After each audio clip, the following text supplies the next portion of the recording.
مسخره کردن خودشونو. روشن کن بریم. ناهارشون هم بخوره تو سرشون. قول داده بودم ریحانه رو ببرم شهر بازی جایی تفریح کنه، ولی اومدم اینجا با تو صحبت کنم. آخه دیوونه اینجا کجاست قرار گذاشتی؟ یکی منو تو رو الان با هم ببینه چه فکری پیش خودش میکنه؟ اینقدر وز نکن، هر جا باشن الان برمیگردن. آبگوشتی که رو گاز ول نمیکنن برن. داداش خب میذاشتی فردا شب که میایم خونتون حرف میزدیم دیگه. دل بچه رو چرا شکوندی آخه؟ بابا تو چرا انقدر میترسی؟ مگه ما داریم چی کار میکنیم؟ آقا ما 2 تا گنجیش که عاشقیم داریم با هم دیگه چیک چیک میکنیم. همین. روز جمعه تفریح ما رو ببین تو رو خدا. باید بشینیم تو ماشین منظره بیرون رو نگاه کنیم. فردا شب جلوی بقیه نمیشه حرف زد. اومدم اینجا تنهایی صحبت کنیم. همینجا همه چیو چال میکنیم و تموم. ببین من باید زود برگردم. به مامانم گفتم دارم میرم آموزشگاه از ملیحه جزوه بگیرم. دیر برم شک میکنه. داداش میشه بگی دقیقا راجع به چی داری حرف میزنی؟ راستش من متوجه منظورت نمیشم. نیومده کجا میخوای بری آخه؟ یه خورده هم به فکر این دل صاحب مرده ما باش. همش 10 دقیقه است دیدیمت. به جای لودگی یه زنگ بزن به اون ننه بابای گرامی، بپرس در حال حاضر کدوم قبرستونی تشریف دارن.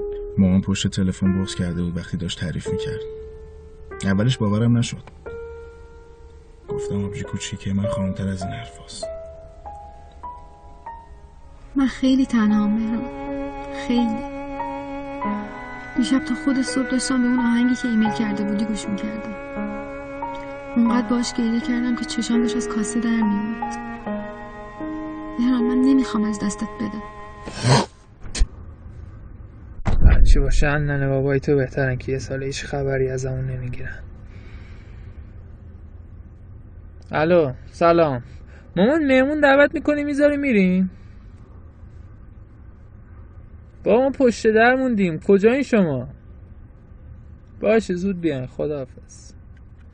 اولش باورم نشد. گفتم آبجی کوچیکه، من خانم‌تر از این حرفاست.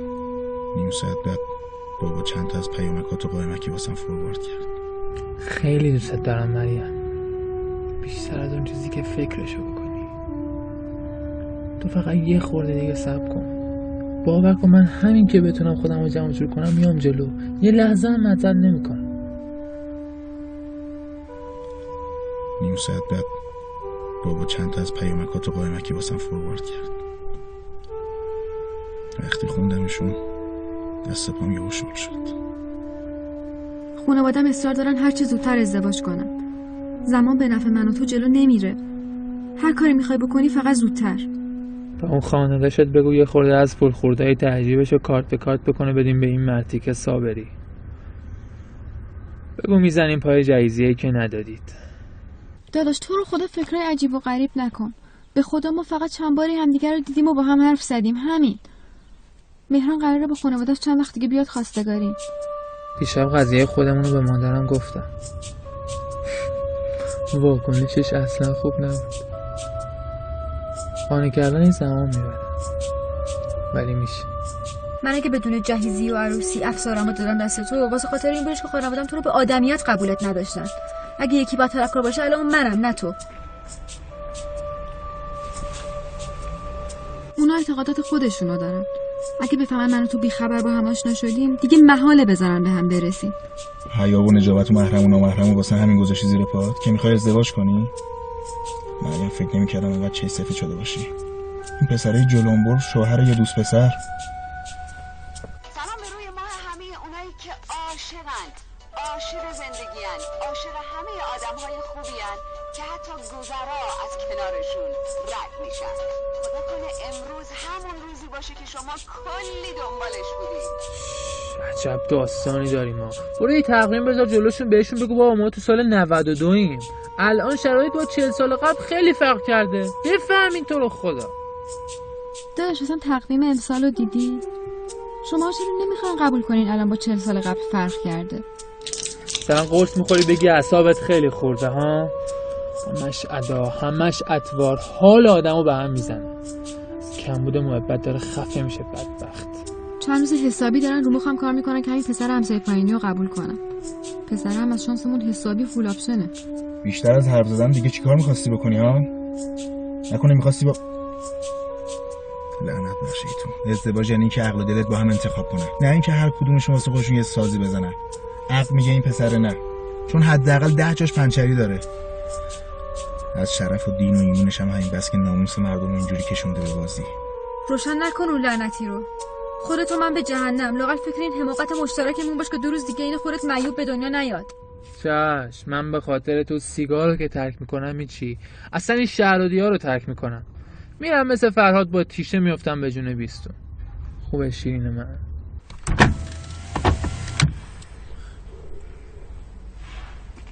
مشکل اینجاست که شما 2 نفر تو این بازی که شروع کردین خودتون نیستی، دارین نقش بازی میکنی. تو میشی لیلی، اون میشه مجنون. اسم شناختن همدیگه است آره، ولی دل میدی قلبه میگیریم. عقلم که کلا تعطیل میدی. آره بخیرش. میگه که عقل بیهوده سر طرح معما دارد، بازی عشق مگر شاید و اما دارد. در خیال آمدی و آینه قلب شکست، آینه تازه از امروز تماشا دارد. تو راست میگی.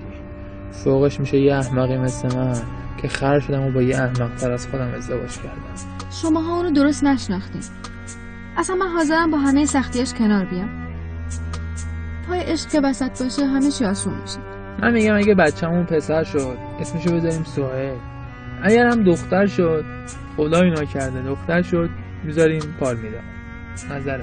آره من خیلی احمق تر از تو، چون به خاطر تو احمق به همه چیز زندگیم پشت پا زدم. اون همه خواستگار آدم حسابی رو رد کردم، با خانواده‌ام در افتادم، بابامو تهدید کردم که اگه راضی نشه از خونه میرم. مریم تو واقعا فکر کردی زندگی چیزی شبیه فیلم هندیه؟ عشق تعهد و مسئولیت نمیشه. عشق گوشت و سیب زمینی و شیر و خشک حالیش نیست. طب عشق و عاشقی زود به عرق میشینه. چیزی که زندگی رو جلو میبره همدلیه، هم فکریه، نه خلبازی. حالا بذار من بگم، اگه دختر بود اسمشو بذاریم آرزو، اگه هم پسر بود اسمشو میذاریم امید. امید و آرزو قشنگه نه؟ آقای مهندس چه خبر از حال هوا چطوره؟ تهران یه مقداری گرد و غبار و باد و بارون و جاهای دیگه کشور. موافقید از کرمانشاه و با کردستان شروع کنیم؟ تو بخش قبلی گزارشی هم داشتیم. آره. آخه کدوم شک و تردید داداش؟ اینا رو ذهن خلاق خودت میسازه. ما به هم اعتماد داریم. من مطمئنم هیچ وقت همچین مسائلی تو زندگیمون پیش نمیاد. من چشم‌باکتر از مهران ندیدم. گیسوان تو شبیه هست به شب، اما نه شب که اینقدر نباید به درازا بکشم. تو لیاقتت همون دختره میمونه. اقلا بهش بگو شماره‌شو به اسم مجید سیف کردی، بلکه شاید مجید برات اسمس بفرسته. چه عاشقانه در انتظار لبخند تو زیستم ای دوست. اگه فردا پس فردا با یکی دیگه ازدواج کردی طرف فهمید با این پسره بودی چه حالی میشه ها؟ یا اینکه خودت چه حالی میشه وقتی بفهمی شوهرت با یه دختر رفاقت میکرده ها؟ به اینا فکر کردی؟ زیاد سخت نیست. ببین من دوشنبه صبح تا ظهر وقتم آزاده. اگه بخوای میتونم بهت یاد بدم. ببین جون مادر تو دیگه واسه من جانماز آب نکش. تو همون نیستی که دور از چشم ننه بابات اومدی خونه ما به لایت روم یاد بدی؟ چه حسابی اومدی وقتی میدونستی خونه خالیه؟ نترسیدی پات بره رو پوست خربازه؟ نباید نترسیدی دیگه. داداش خواهش میکنم اون عینک بدبینی از رو چشات بردار. تو رو خدا اینقدر همه چیزو سیاه نبین. من با آینده خوشبینم مریم. عشق همه مشکلات رو حل میکنه. تو فقط صبر کن و ببین. اگه پای این بچه وسط نبود، اگه رو میشد برگردم و تو چشای بابام نگاه کنم، تا حالا 100 دفعه طلاق گرفته بود.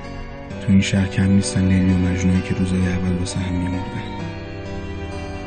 ولی روزای آخر حالشون از ریخته هم دیگه به هم میخوردن.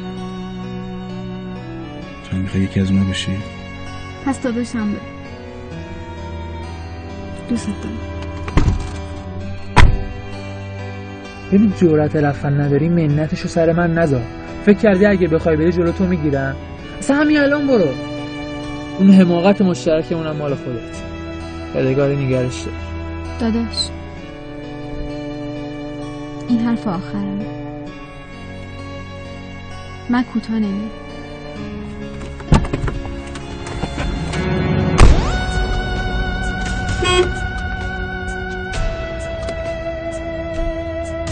حواستو جمع کن، پاتو بذاری بیرون دیگه واسه همیشه رفتی. فهمیدی؟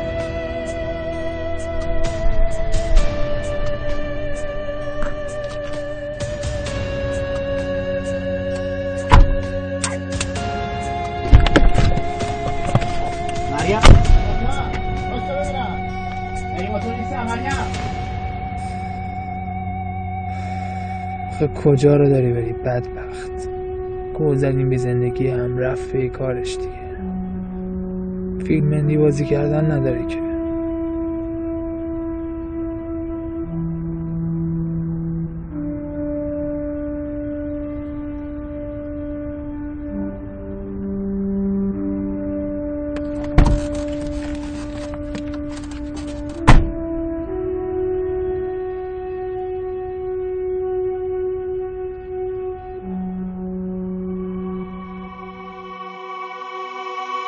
تو این بومبست طولانی گرفتارم نه راه پیش و پس مونده نه بال پر زدن دارم. تنم تن پوش تردیده اسیر این شب سردم، دارم یخ میزنم کم کم تو آتیش تب سردم. وجود سوت و کور من پر از رگ‌های بی‌نبضه، دلم بیزاره از هرچی چراغ قرمز و سبزه. چقدر این قصه کوتاهه، چقدر این شهر کوچیکه، چقدر خورشید رو